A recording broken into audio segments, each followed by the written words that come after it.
यहाँ पर कह रहे हैं कि दरारे, दर कहते हैं शंख को, अरि माने चक्र, चर्म माने ढाल, असी माने तलवार, गदा, ईशु बाण और चाप माने धनुष, पाषाण दधानुष्ट गुणोष्ट बाहु। हे 8 भुजाओं में ये सारे आयुध को लेकर रखने वाले परमात्मा हमारी रक्षा करें। जल में परमात्मा हमारी रक्षा करें मछली के रूप में। यादो गणेभ्यो वरुणस्य पाशात, स्थलेषु मायावटु वामनो व्यात। और पृथ्वी पर हमारे वामन भगवान हमारी रक्षा करें। त्रिविक्रम खेवतु विश्वरूपम, हे त्रिविक्रम भगवान आप हमारी आकाश में रक्षा करो। इस प्रकार से यहाँ पर उन्होंने कहा। और जब इस प्रकार से कहा तो यहाँ पर नारायण कवच का उपदेश दिया। और इस नारायण कवच की महिमा बहुत है।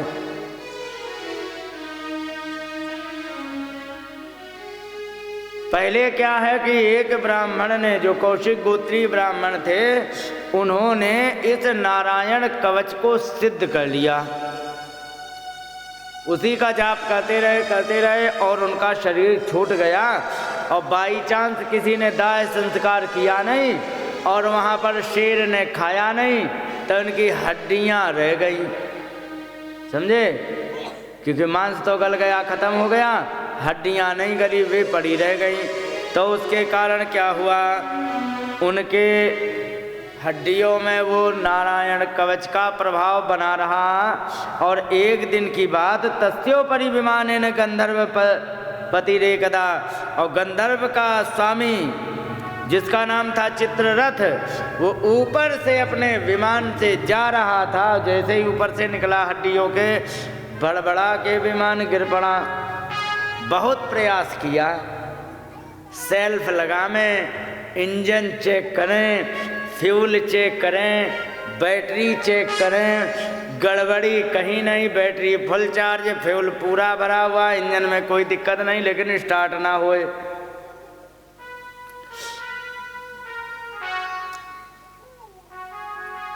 पहले के भी विमान हुआ करते थे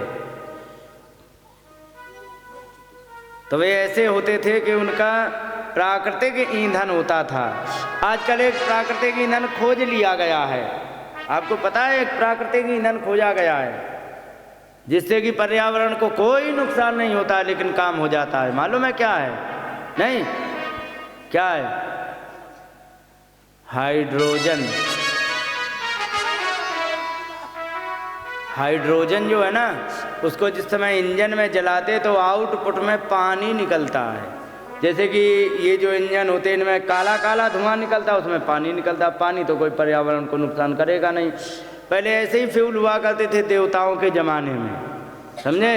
पर्यावरण को कोई नुकसान ना हो, काम पूरा होना चाहिए। हाइड्रोजन गैस में काम पूरा होता है, पर्यावरण को कोई नुकसान नहीं। बस इसमें एक तकलीफ है, क्या? बहुत बड़े टैंक में 1 किलो गैस आएगी।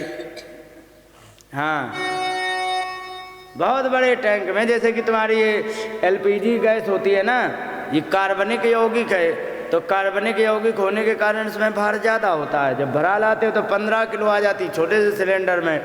उसको 15 किलो भरने के लिए बड़ा ट्रक जितना टैंक चाहिए होगा, क्योंकि हल्की बहुत होती है। इसीलिए कभी भी गुब्बारे में अगर जो तुम हाइड्रोजन भर दो ना, तो वो लेके उड़ जाता है। तो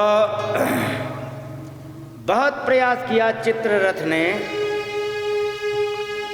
और जब बहुत प्रयास किया चित्ररथ ने तो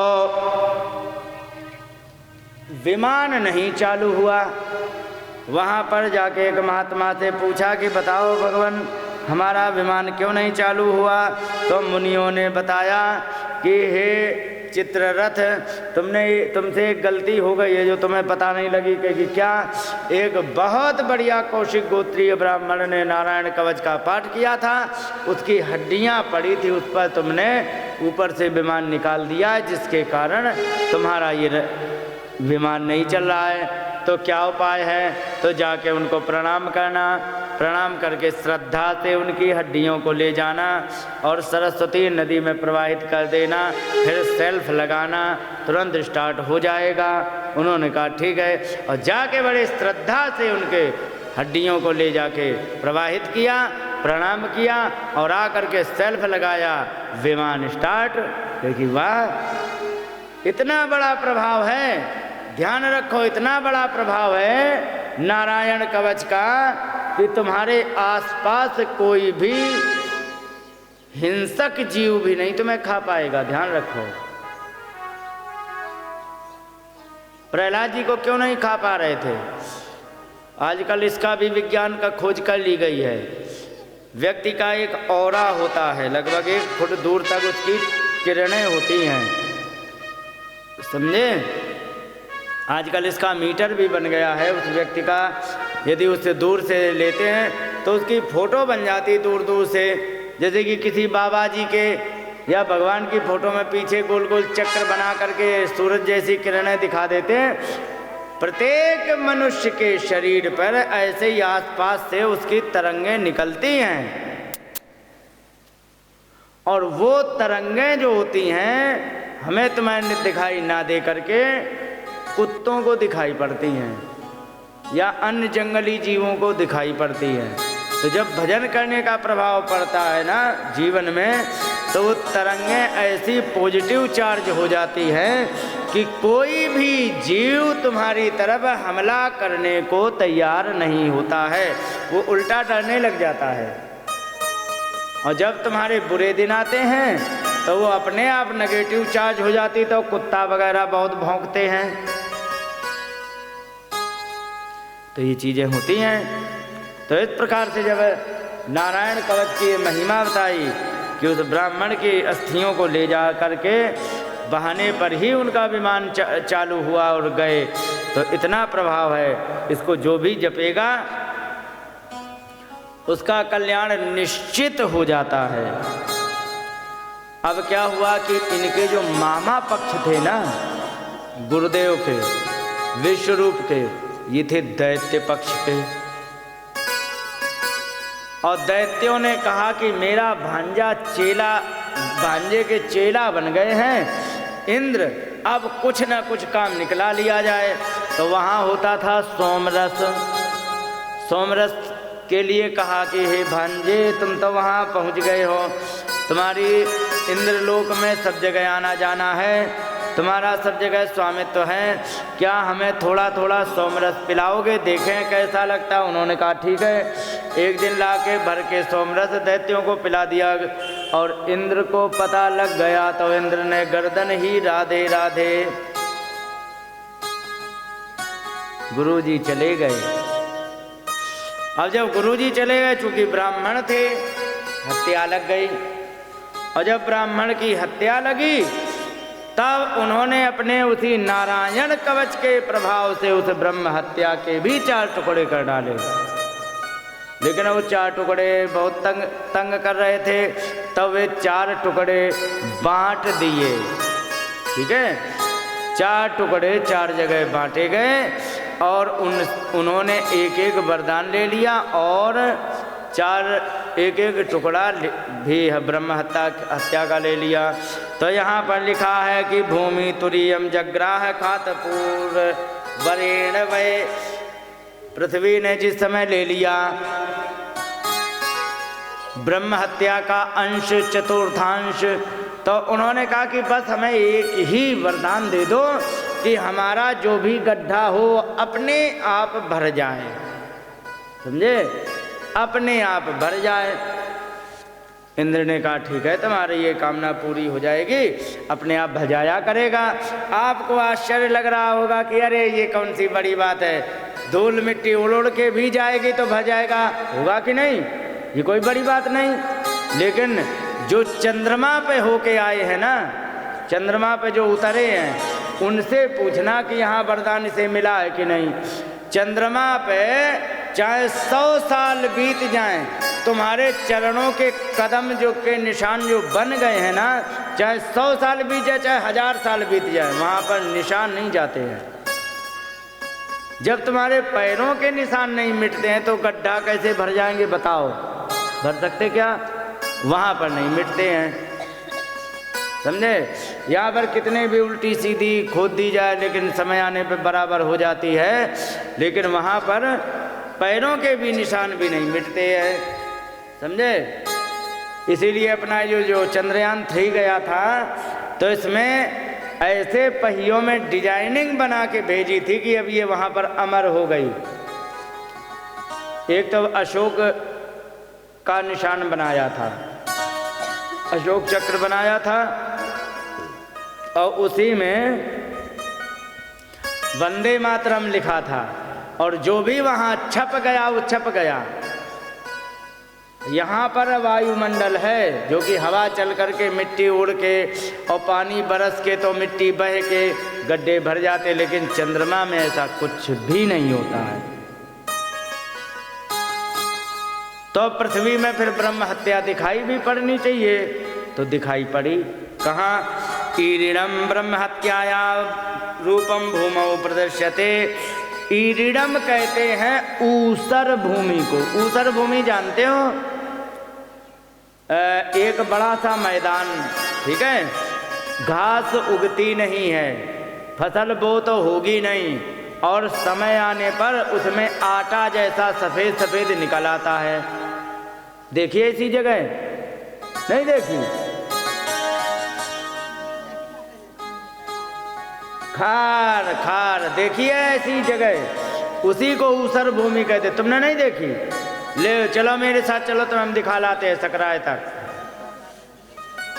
ठीक है?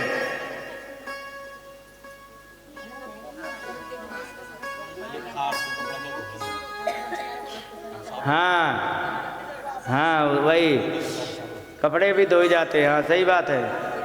तो वो होती है ऐसी। अभी तुम्हें बहुत तुम्हें देखना बाकी, तुमने कुछ नहीं, तुमने अंग्रेजियत की पढ़ाई की है, जानकारी कुछ नहीं है, रटे घूम रहे हो। A for apple, B for ball, बस। सच है कि नहीं है? इसके अलावा तुम्हें कुछ नहीं पता है। बहुत बड़ी दुनिया है, बहुत विचित्र दुनिया है।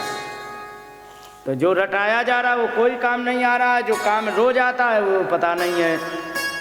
तो कहने का मतलब ये है, ऐसी होती है।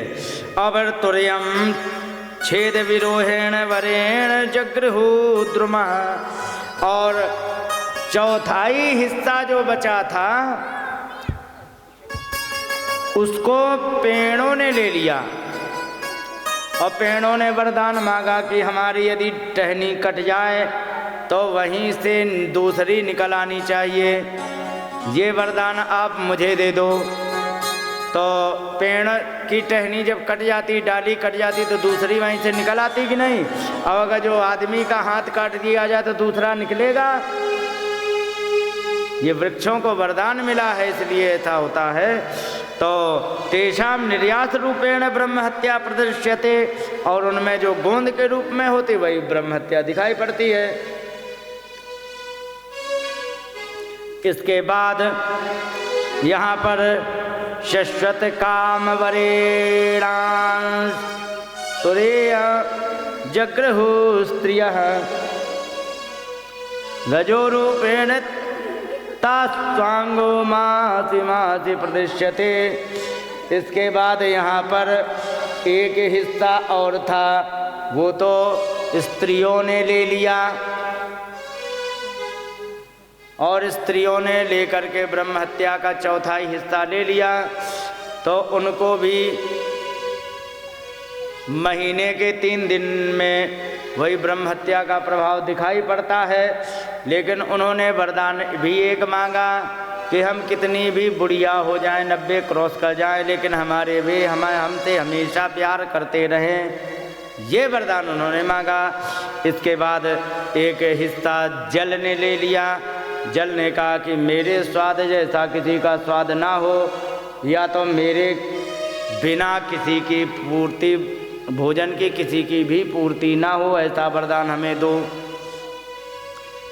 एक बात बताओ, जब तुम्हें रसगुल्ला खिलाए जाएं 1 किलो 1.5 किलो, तो जब रसगुल्ला खाने की इच्छा समाप्त हो जाती तो फिर तुरंत किसकी इच्छा होती है? पानी की